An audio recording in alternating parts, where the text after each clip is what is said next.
to hoist the colors? Now, time for the most in-depth look at the world of ECU athletics. Welcome in to Hoist the Colors with your host, Stephen Igo on 94.3 The Game. Watch the show live on Facebook and at 943thegame.com. Now, here's your host, Stephen Igo. Welcome in. It is Hoist the Colors on a Tuesday, March 11th. We are getting into the madness of March.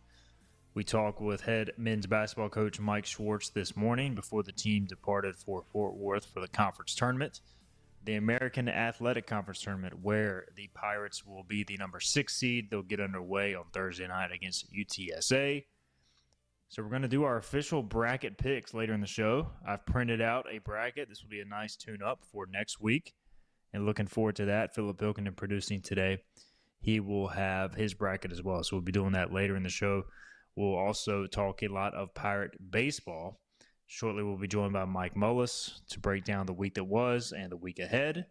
So looking forward to that. We'll also, Philip and I will discuss what we want to see out of the Pirates in the coming days. We are live on YouTube and Facebook. If you have a question, a comment, a concern, drop it there, and we'll get to it over the course of the next hour. And we'll be talking a lot of Pirate baseball, basketball. We may even take a look around the conference tournament action going on with auto bids on the line. UNCW playing for a conference championship tonight. All right, we'll start, though, with baseball. We've got Mike Mullis, ECU baseball analyst, on ESPN+. You can hear him basically every home game during the season. Mike Mullis, first off, I got to ask you, Mike, how does it feel to be going viral? I'm sure for a reason that you never thought you would, about the butt selfie from the Coastal Carolina girls. So that was quite a weekend, right? Yeah, it's amazing what'll make you go viral, dude. We kind of two ends of the spectrum. I was fortunate enough to be in the booth for Parker Bird's collegiate appearance, and obviously that was a viral moment and was bigger than them in Good Morning America, whatever.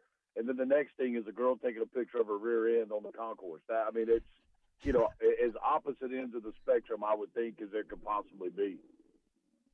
No doubt. Well, hey, we're glad to have you on to talk some baseball, and not as much that, but man, tough weekend for the Pirates after a phenomenal Friday night performance. Which, I mean, we could talk 15 minutes about Ethan Norby and that outing himself. But before we get into that, just kind of your overview of the series. 2-2 week for the Pirates. They beat Gardner-Webb in the midweek and then win the opener, losing the last two to Coastal, which is a top 25 team, sitting at 7-8 right now. And I think most people expected maybe Coastal to come in and take the series based on how they were playing, but ECU one hit away. Just your thoughts on the series this past weekend.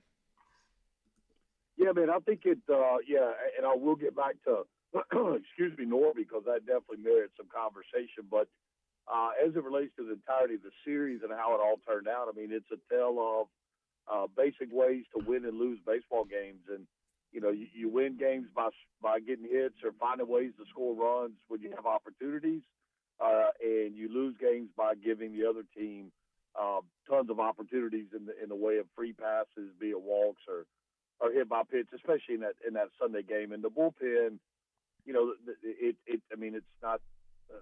It's just stating the fact, not pointing a finger, but the reality is that the bullpen's got to be better. And we see the signs, like you'll see really good outings, and there's a lot of reason for optimism, and then all of a sudden it's kind of the wheels will run off, and they'll walk a guy and hit a guy, and next thing you know they've created a negative situation for themselves. So they just have to clean that up, and they're getting older.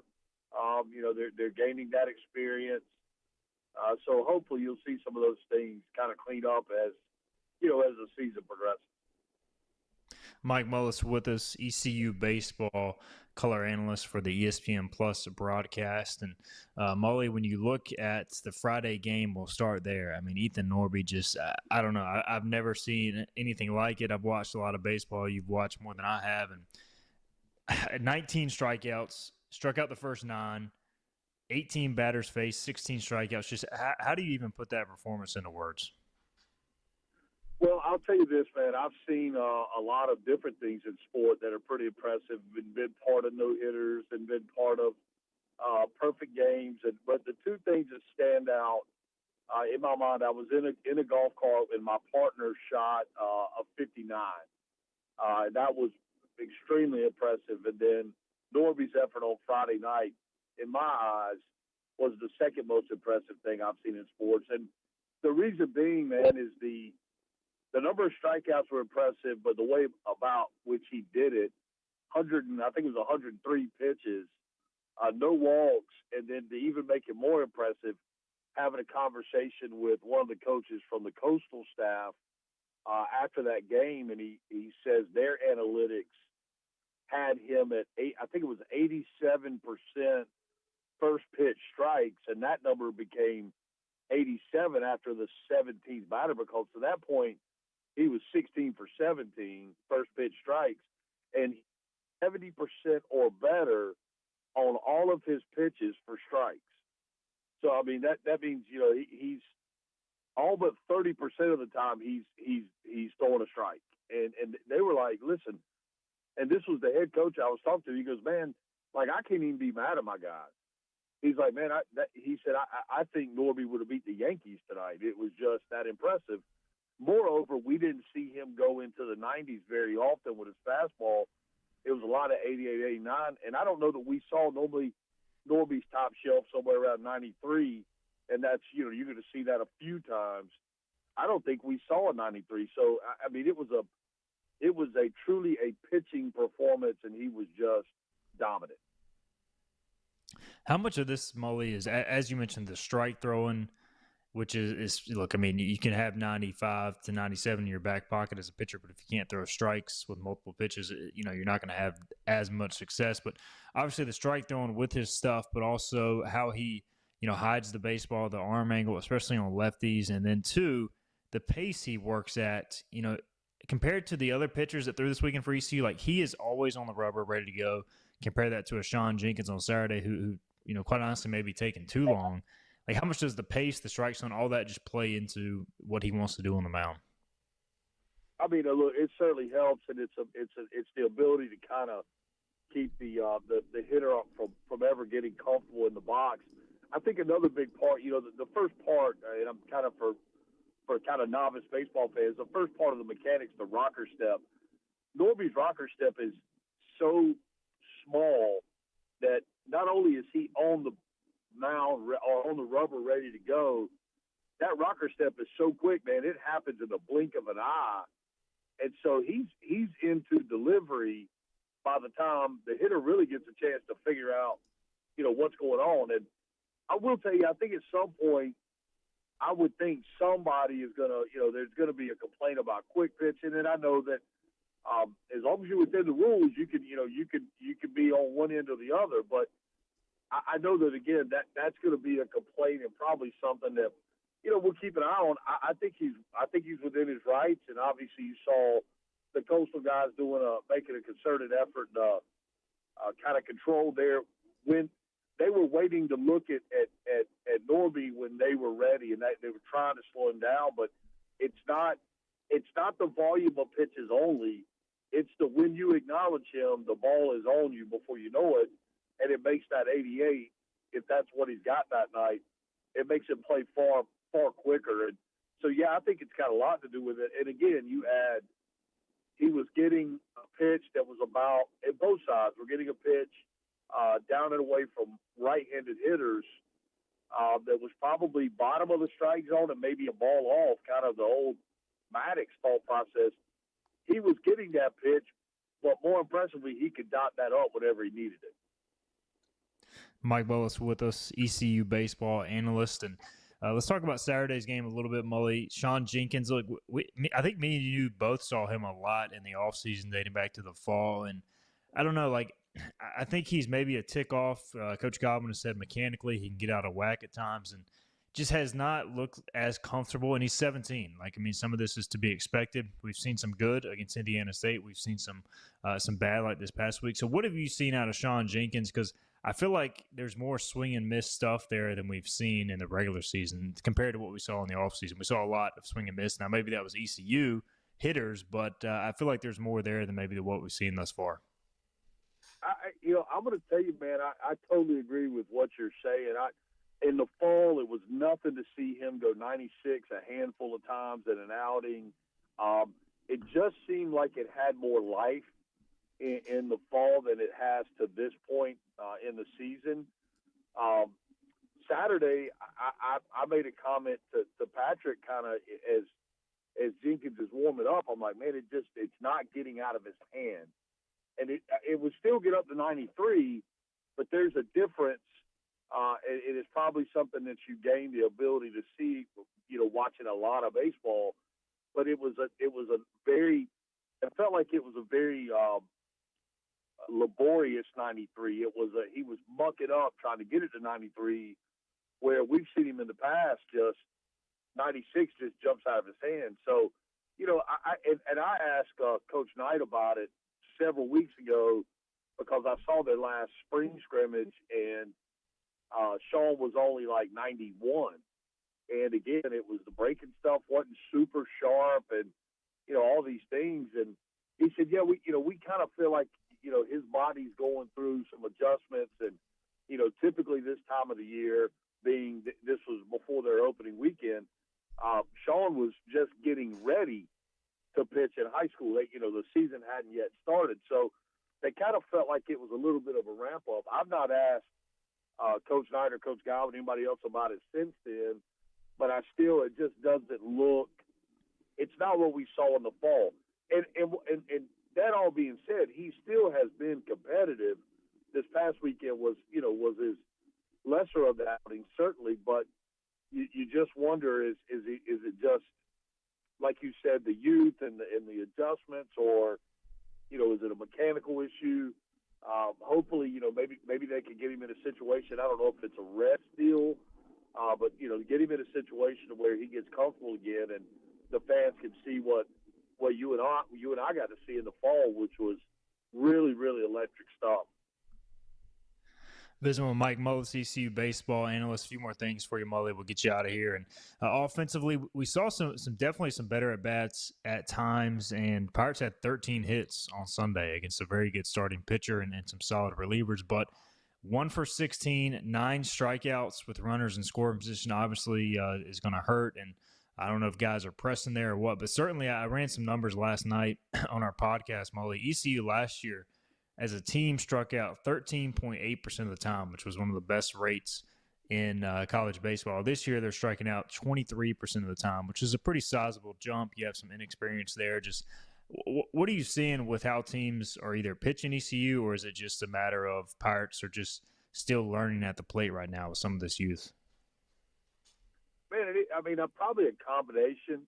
The bright spot has been Walker Barron and the effort he has put in.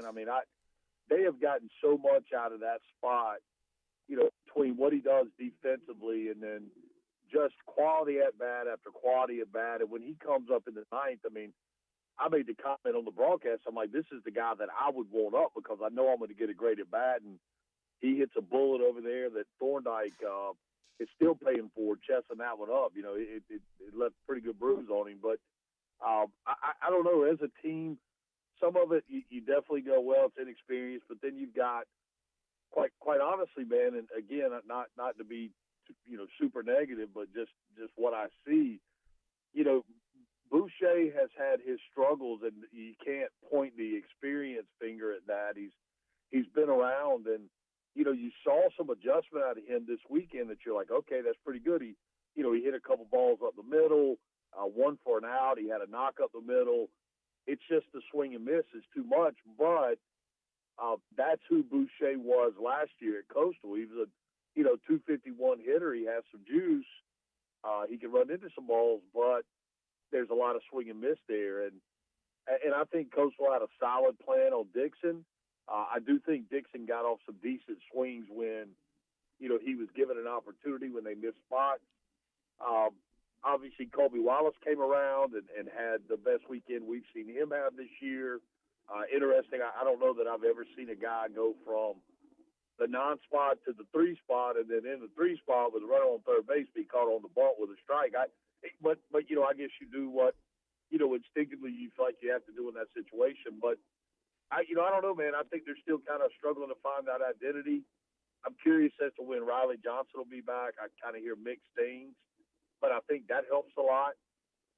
Another big part of it, Alex Peltier has kind of come back to earth through the Carolina series. Man, he was hitting 3-4 balls every game on the button, sometimes with nothing to show for it, and so he's kind of fallen off. So I think it's probably a combination of things, and it'll be kind of interesting to see the difference when we get in conference. And quite frankly, the rest of the schedule is not nearly as tough as what they've been through, dealing with two ranked opponents on the front end. So, the team will get better and more confident kind of as the playing field levels out. No doubt.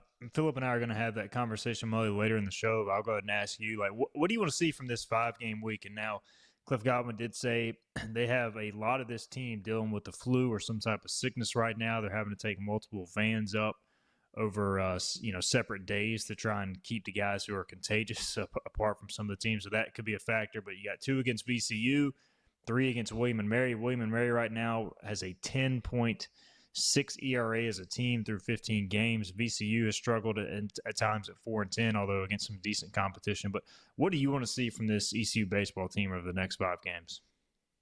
Man, I don't think – I think if you go up and take care of, the things that you can control, we're going to limit our walks. We're going to have, quality at-bats against obviously far less talented pitching than they've seen. If you come out of this series or this 5-game run and the numbers are more indicative of where the program has been historically, I think it's a success. Now, obviously, it is certainly 5 games that the Pirates can win, and maybe should win. To be honest with you, but they that William & Mary team has had some really big numbers put up against them this year at times. Really, really big single inning numbers. So, I expect them to get up and kind of have their way with William & Mary. I would think VCU at a very minimum would be a split, but I think it's perceivable and maybe even probable that they run the table over this next 5 games. And again, that's more. Oh, good. I'm sorry. That's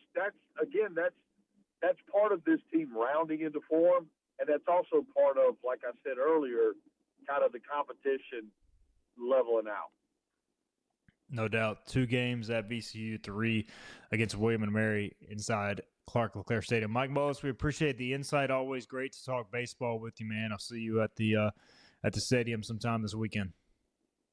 Yep. We'll see you soon, buddy. All right. He is Mike Mullis. Appreciate his insight. ECU baseball, ESPN Plus analyst. You can hear him for many of the home games on the call along with our Patrick Johnson. All right. We'll get a break in. When we come back, the American Athletic Conference just unveiled their men's basketball awards for the season. 2 Pirates get first team honors. We'll tell you about that. We'll tell you about who won Player of the Year. And we also have to make our American Athletic Conference men's basketball tournament bracket predictions. I've got a bracket in front of me. We'll do that on the other side. This is Hoist the Colors.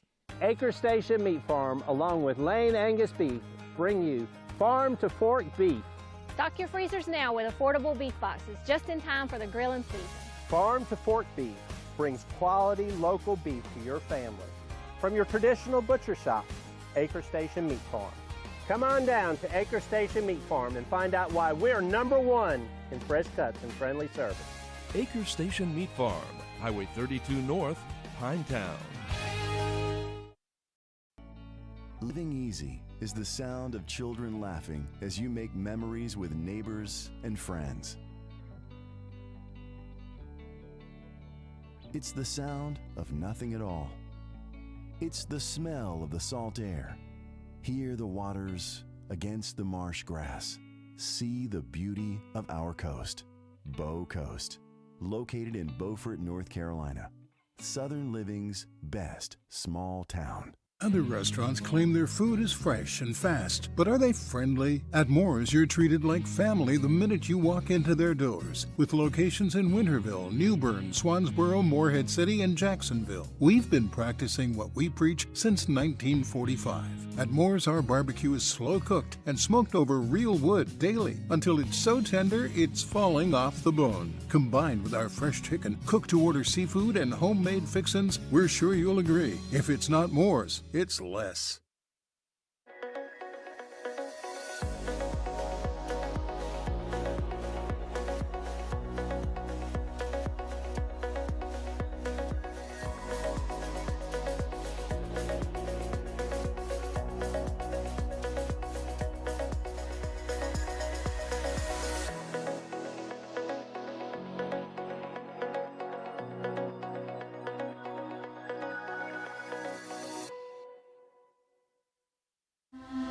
This is about you, your family, and the health of all who live in Eastern North Carolina. This is about the transformation of a health system into something more powerful and more human, about creating new ways to treat disease and keep you well.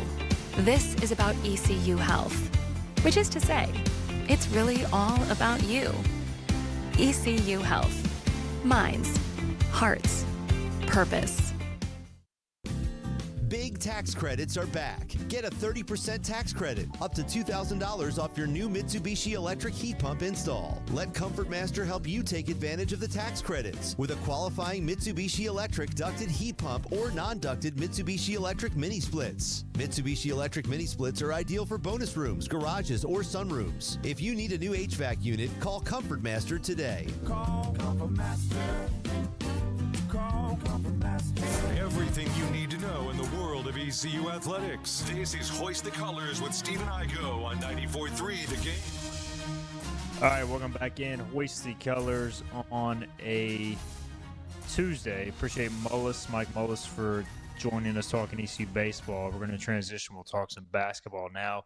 Philip Pilkinen back in the 94.3 The Game studios. We got some comments on YouTube we'll get to as well here in a second. But first, the American Athletic Conference just released its all-conference teams. And, Philip, some big news. ECU has 2 players on the first team, R.J. Felton, C.J. Walker. It's the first time ECU has ever had multiple all-conference picks in general. Certainly the first time ECU's ever had multiple all-conference first-team selections. Now, I have to be honest here. And I very well believe ECU could have had both these guys on the first team, even if they just went a 5-man first team. But there are 10 players on the first team, and there are 10 players on the second team. I can't remember the conference doing this. Maybe I'm wrong. But 20 players on the first and second team altogether. This isn't standard practice, right, Philip? Not that I know of. This is a little odd. I would have to go back and look at the other conferences. I know the ACC got announced yesterday, but I didn't really do a deep dive. I think it's a little odd. I was just pulling up the ACC. Sorry to cut you off. Yeah, they have 5 on the first team, 5 on the second team, 5 on the third team. And the American did not do a third team. They just did 10 and 10. So they did not do an all-conference team. They did an all-conference first game, so you have 2 starting lineups, and then you have a second game of 2 starting lineups. So, that's a little weird. I don't hate it because it's a way to give guys more shine and get more attention as a league, but I don't love it either. I think it takes away, right? So you can say, "Oh, I was a first team all-conference." Well, if you have 10 guys and then you go back and look over the history of the conference and there's double the amount of first-team all-conference guys over the years than there is every other conference, I feel like 100% it takes away from the shine. It's kind of weird. All right, so last year, the American Athletic Conference had 3 teams, all-conference teams, and they had 5 on each team. This year they have 2 with 10 on each team. So I'm just curious as to how all that was done. But, hey, cool for ECU to get – look, C.J. Walker and R.J. Felton deserve that recognition, so I'm happy for them. I think at worst you would have had, if it was the old format, RJ on the first team, CJ Walker on the second team. Also on the first team, you had Yaxel Lindeborg from UAB, Dane Danger, elite name, by the way, from Memphis, PJ Haggerty from Memphis, Tyrese Hunter from Memphis. They could have just done a whole Memphis team. Brennan Lorient from North Texas, Aiton Wright from North Texas, Rowan Brumbaugh from Tulane, and Xavier Bell from Wichita. The player of the year, PJ Haggerty from Memphis. The coaches of the year, Penny Hardaway from Memphis. And then pretty cool here, honorary coach of the year, Amir Abdur-Rahim, who obviously passed away tragically in the preseason. So that I think that is well done by the conference. And defensive player of the year, Yaxel Lindeborg for UAB. So there are your all-conference awards. And Real quick, I know we don't have surprises. Yeah, we don't have time to debate long. So I do agree the South Florida thing, it was cool they did that. If Memphis was preseason picked to win the conference and all they're doing is meeting expectations, why did we give it to Penny? Yeah, that's not a bad – I mean, it's not North Texas you could have made. Yeah. Ross Hodge certainly could have been a candidate for Coach of the Year to go 14-4, 23-7. Ron Hunter. I mean, Ron Hunter, what were they, preseason pick 9th, and they finished with a double bye? Yeah. So. Like, come on. I don't know. Like, I get they're number 14 in the country, but that's what they're supposed to be. They've just screwed it up the last few years. Yeah, and quite honestly, you could give me my American Athletic Conference coaches power rankings. Penny Hardaway would not be at the top. No. I know he can recruit. I know it's a good fit at Memphis, but I would take 4 or 5 coaches from an X's and O's standpoint ahead of Penny. All right, let's at least start this bracket process, Philip. I have the American Athletic Conference bracket right here. I'm going to fill this out as we go. All right. Now, John Moody did ask, as Philip shows his as well, can we give a dark horse for the AAC tourney? I tell you what, we'll do that after we make our picks. And I've done very little research outside of covering all these games this year when ECU has played them, so I feel like I know at least a decent amount of teams. This is, by the way, our warm-up for next week. I can't say I've ever printed out and filled out an AAC tournament bracket, Philip, but here we go. All right, the first round, which consists of one game tomorrow, 1 o'clock Eastern, Charlotte, the 13 seed against Rice. Who you got advancing? To add to their embarrassment of the season, Charlotte loses to Food. Give me the Owls. I'm going with Rice as well. I just think Charlotte is not very good. I mean, neither of these teams are good. I saw more from Rice this year, though, in the one game I watched them play ECU. And to be honest, they had some close losses as well. Charlotte it's been a struggle. All right, the second round, Thursday, March 13th, the first game of the second round is 9th-seeded USF against Wichita State. The 8th seed, Wichita has been hot down the stretch, although they did finish. They flamed out a little bit, but still, I think Wichita is the much better team here. It's been a tough year for South Florida. It'll make a good story, Philip, but I'm going with Wichita. How about you? Yeah, I agree with you. They did lose 3 of their last 4. It stunk for them losing to Tulsa at the end of the year, but 2 of those losses are UAB and North Texas. I only lost to North Texas by 2 in Denton. I like the Shockers. Philip is going with the Shockers. Rice, the 12th seed against FAU. I'm going to go FAU here in a rout. Owls versus Owls. What do you got? Yeah, I got FAU as well. 5th-seeded FAU moves on. Tulsa, the 10th seed against 7th-seeded Temple, is another second-round game. Tulsa did play better down the stretch. I haven't even checked to see if Temple has gotten Jamal Mashburn Jr. back. Let me see if I can figure that out real quick, because he missed quite a bit of time with an injury. I'm efforting to look that up. Any thoughts on this game, Philip, while I do that? That would affect my pick, that's for sure. I just don't think Tulsa's a very good basketball team. I think Temple is not a consistent basketball team. They've only been good in spurts, but overall just talent, 1 through 8, 1 through 9. I think the Owls are the better team. If Mashburn's playing, I'm definitely going with him. And even if he's not, I think I'm going to slightly favor the Owls. Jamal Mashburn is still day-to-day heading into the conference tournament. Oh, he's playing. If he's day-to-day and it's the conference tournament, he's playing. Now, he has not played since February 12th. This team went on a run last year, and they know how to win conference tournament games. Yeah. I'm going to go Temple as well. I'm going to go Temple. By the way, the Panthers just released Miles Sanders. How much dead cap? Probably not too much, right? I did not see that. That was not included in the tweet that I saw. So I have Temple beating Tulsa as well. I don't think Tulsa is that great. And then you got UTSA ECU, 9 o'clock, 9:30, probably more like it on Thursday night. I'm going to be honest, this game scares me. UTSA, to me, is one of the more dangerous teams in the league. They can shoot the lights out. If they're hot, it's going to be tough for ECU. But neutral site game, bigger arena, sometimes does not lend itself well to hot shooting teams. And I think ECU can be more physical. I think they'll come out with a statement. Pirates win their first game and go to the quarterfinals. Yeah, they did a really good job in that second matchup on defending C.J. Walker and making him not much of a factor. I think that Coach Schwartz knows that. He schemes for that. C.J. has a big night, and the Pirates get it done. All right, Atticus Ferguson says, to be fair, Memphis cannot exceed expectations in terms of conference standings. I agree. But at the same time, it's not like Memphis was some unbelievable juggernaut. Cameron also says, if ECU can beat UTSA, regardless of what happens next, I think we can say this has been a great season for the basketball program. Crazy thing is, could have been even better without their early losses. So some commentary there. All right, let's go ahead and continue on. We got some time left.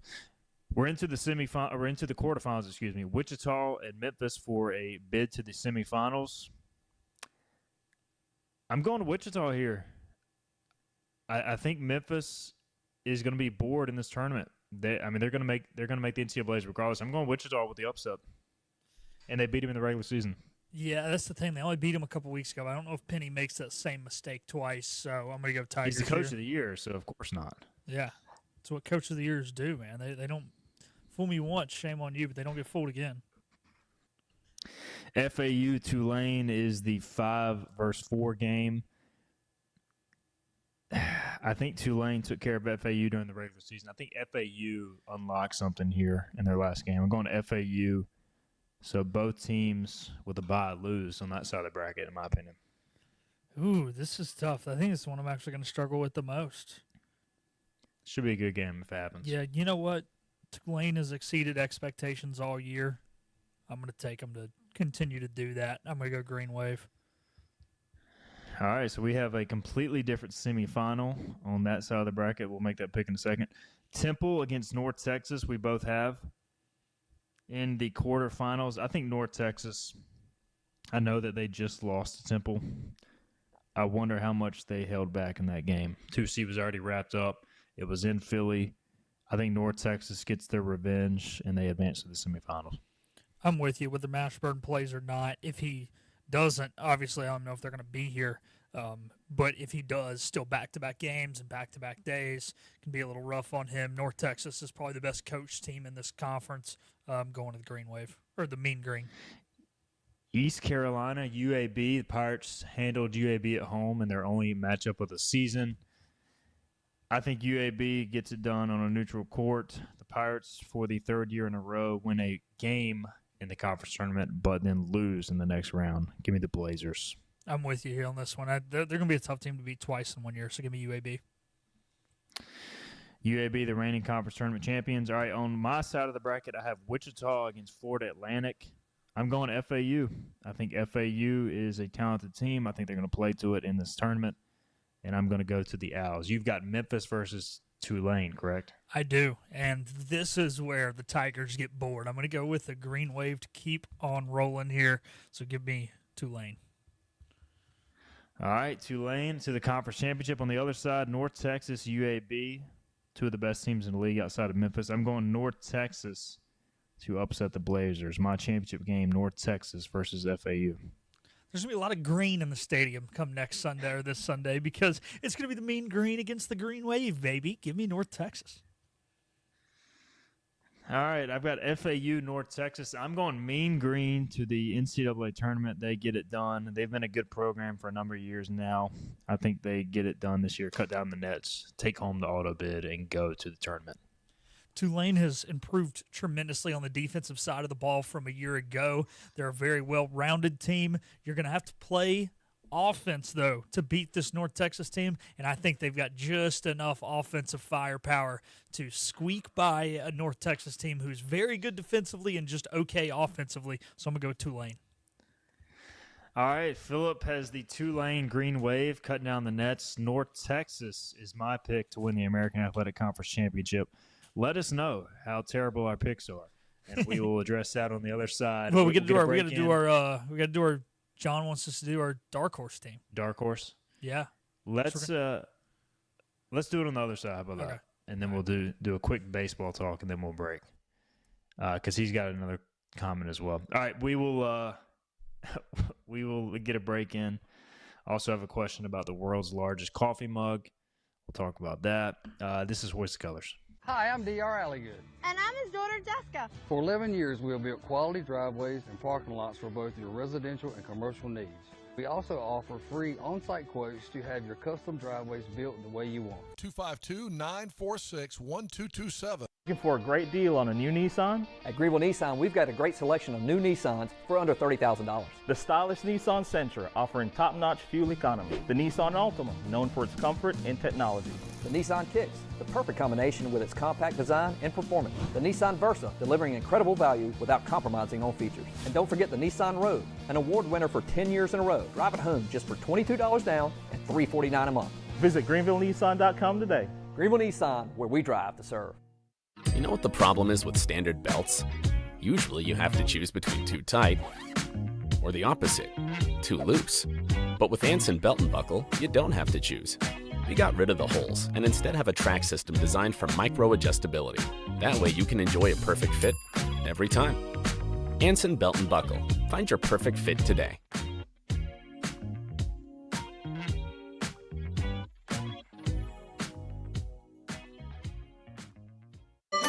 Your confidence makes everything look good.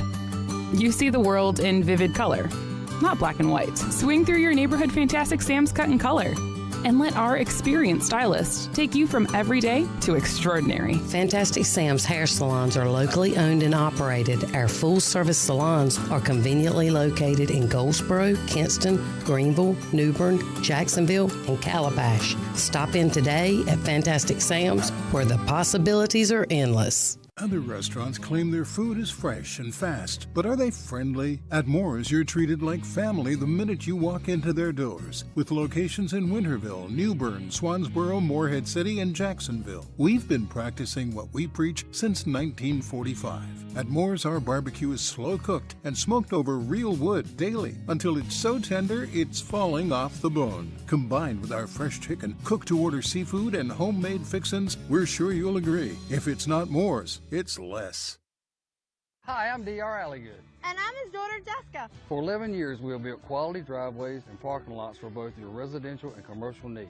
We also offer free on-site quotes to have your custom driveways built the way you want. 252-946-1227. Pirate fans, 2025 East Carolina football season tickets are on sale now and can be purchased for as little as $115. Head coach Blake Harrell wants you to be a part of his first full season as the Pirate coach as he builds momentum off of the 8-win season and the Military Bowl win over North Carolina State. Call 1-800-DIAL-ECU or go to ECUPirates.com today to get your 2025 season tickets. We're live with Stephen Igo on 94.3 The Game. Hoist the Johnny Roger! Now, back to Hoist the Colors. All right, welcome back in. Hoist the Colors here. And sorry, I'm trying to set up an interview tomorrow.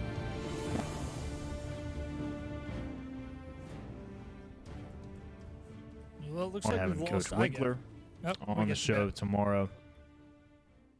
Oh, am I back? Yeah, you are. I was saying okay. Shane Winkler will be on the show tomorrow. I was confirming that. I guess it broke the internet. Well, I made that announcement. ECU softball coach. All right, we just made our conference tournament picks. North Texas is my champion in my bracket. Philip Pilkington went with Tulane, who I have losing their first game. This is why we love March, baby. John Moody wants to know who is our dark horse to win the conference tournament championship. Philip, I'll let you go first. I'm going to go Wichita State. I did predict them to lose in the first round because I think, like I said, Memphis is not going to make the same mistakes twice. But I think if they get by Memphis, they've been playing a lot better. They had a 6-game win streak going just a couple weeks ago. Like we said, they've struggled a little bit down the stretch, lost 3 of their last 4, but one of those was a hard-fought 2-point loss at North Texas. They've beaten Memphis. They've hung with North Texas. They proved they can beat the better teams in the conference.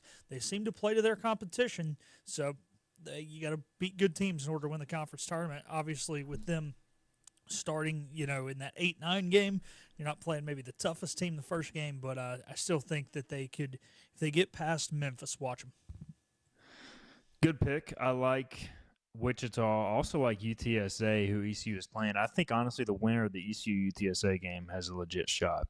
Here's why. UTSA can shoot the eyes out. We know if you can get hot, then you can make a run. Also, East Carolina, a potential path to the conference tournament championship includes this: UTSA, UAB, and North Texas if chalk prevails on the opposite side of ECU, obviously, in the same bracket. But ECU went 3-1 against those teams during the regular season. They lost to North Texas, but really at least played even with North Texas the first 30 minutes, went 4 of 10 from the line that game.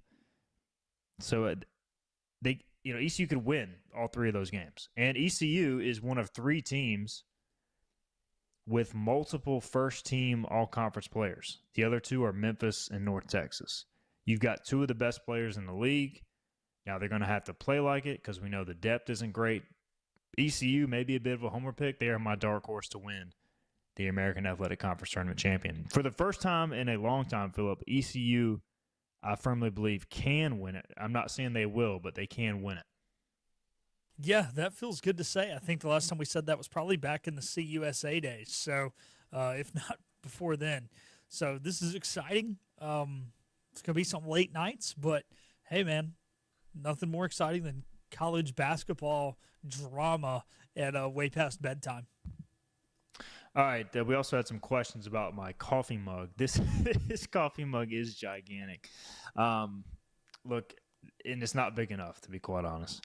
I cannot drink enough coffee, especially doing this, talking to you guys, trying to entertain you all.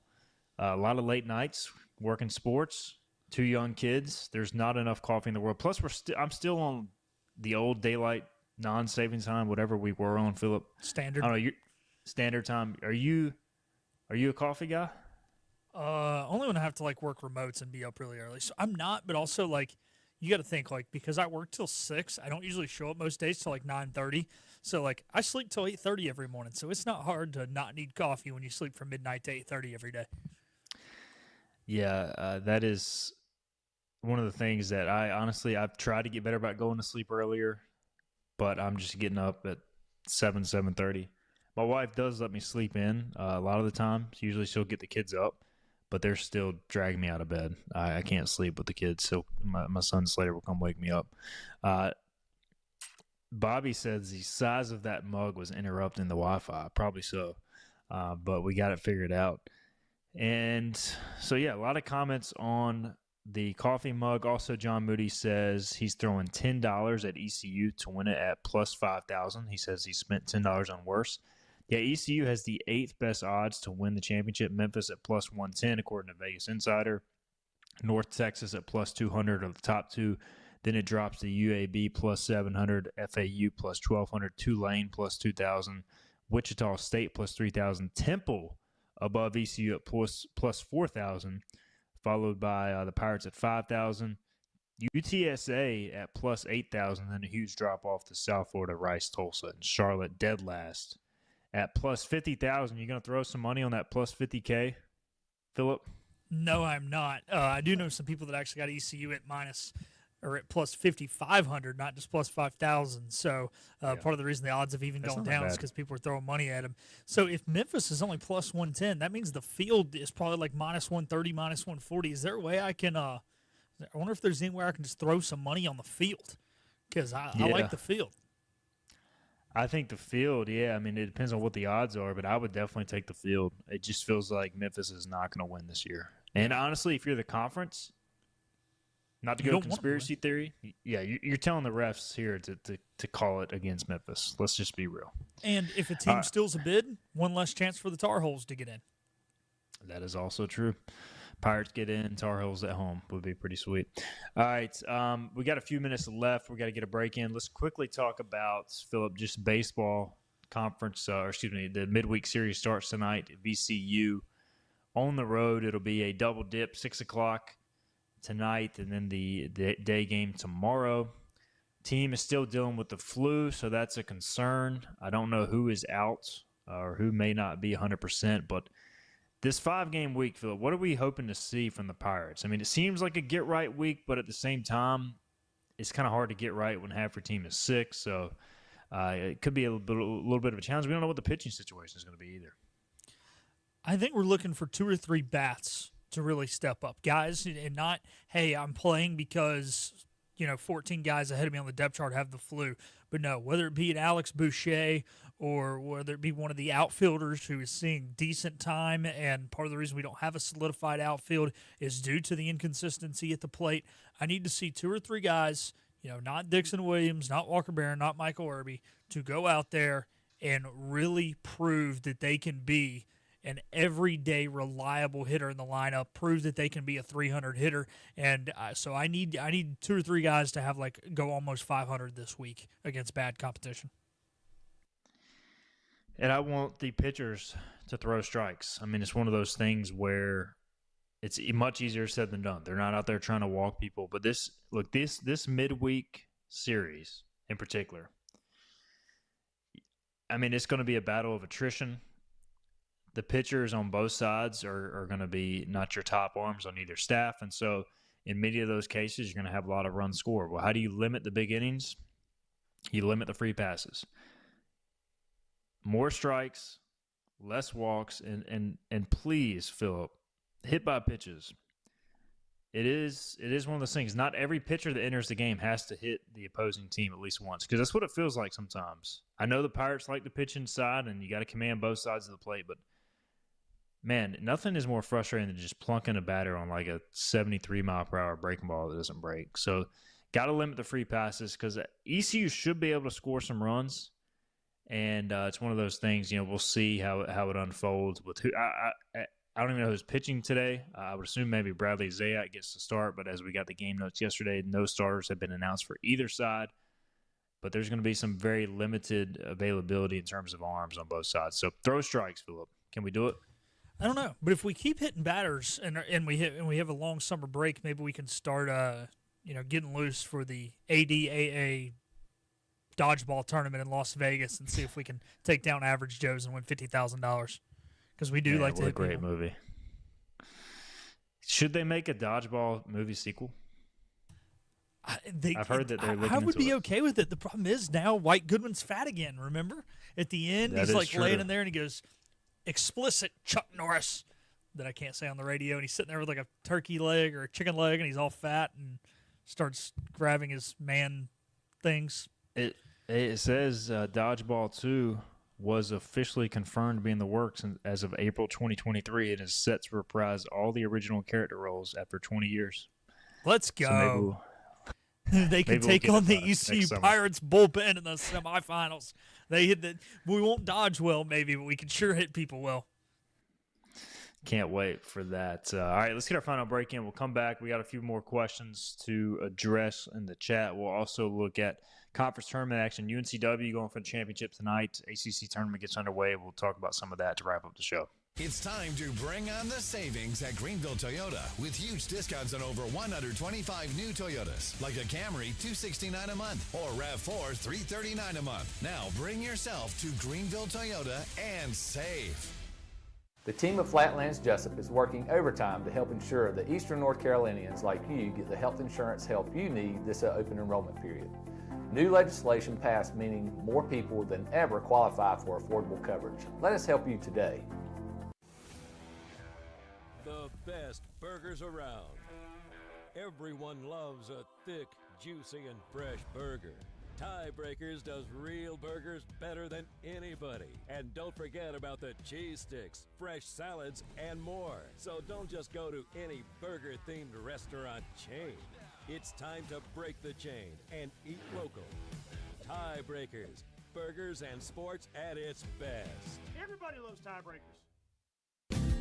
Big tax credits are back. Get a 30% tax credit, up to $2,000 off your new Mitsubishi electric heat pump install. Let Comfort Master help you take advantage of the tax credits with a qualifying Mitsubishi electric ducted heat pump or non-ducted Mitsubishi electric mini splits. Mitsubishi electric mini splits are ideal for bonus rooms, garages, or sunrooms. If you need a new HVAC unit, call Comfort Master today. Call Comfort Master.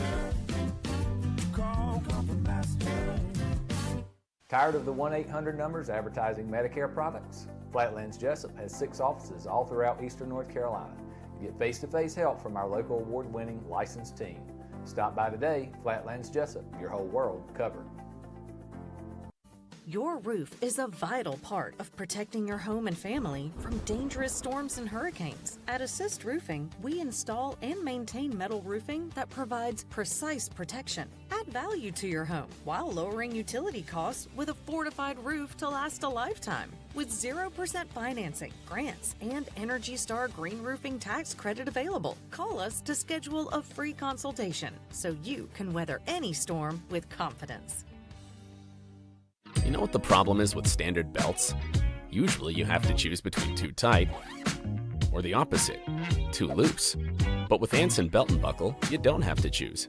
We got rid of the holes and instead have a track system designed for micro adjustability. That way you can enjoy a perfect fit every time. Anson Belt and Buckle. Find your perfect fit today.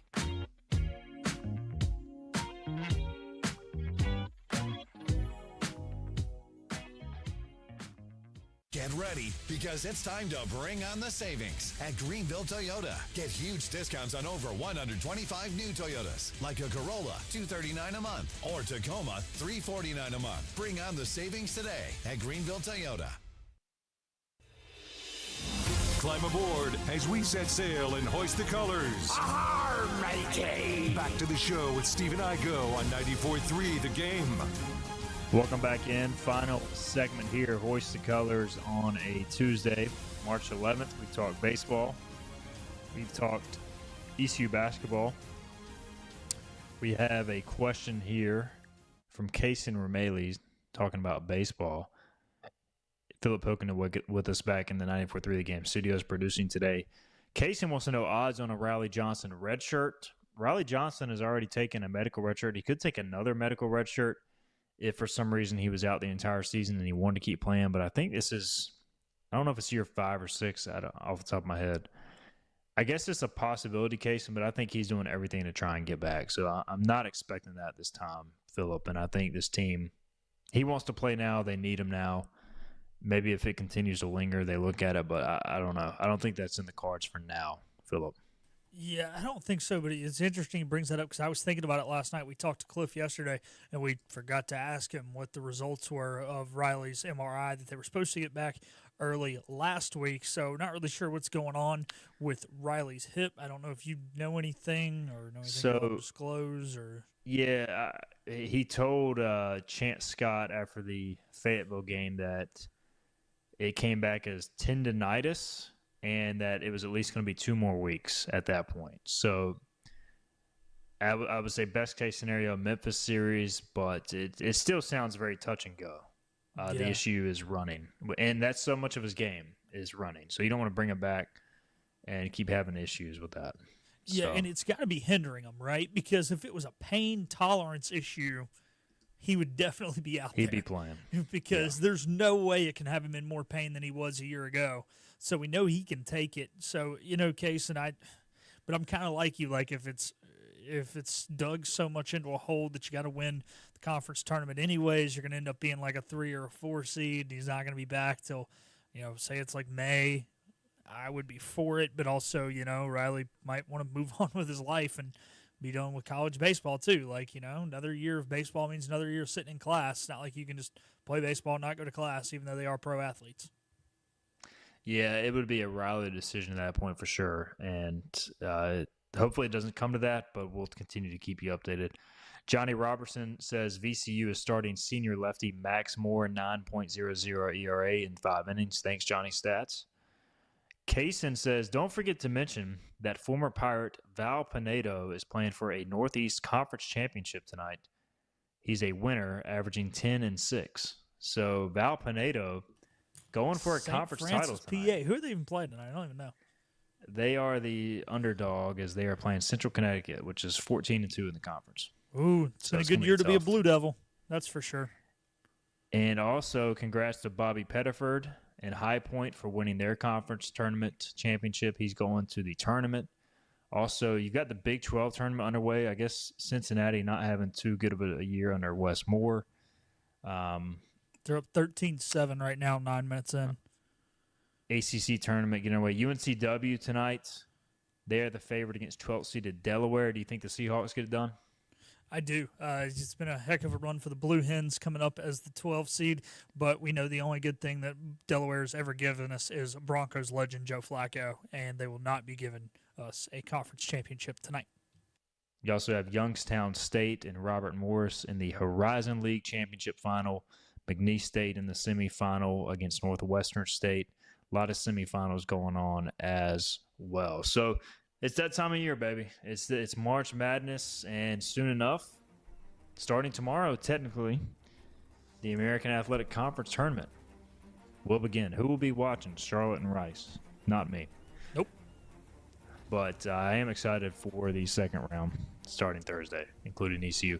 We got to get out of here. Tomorrow we'll have Shane Winkler on, ECU softball coach. We'll talk some NFL free agency tomorrow and also break down what happened in Game 1 between ECU and VCU. See you then. This has been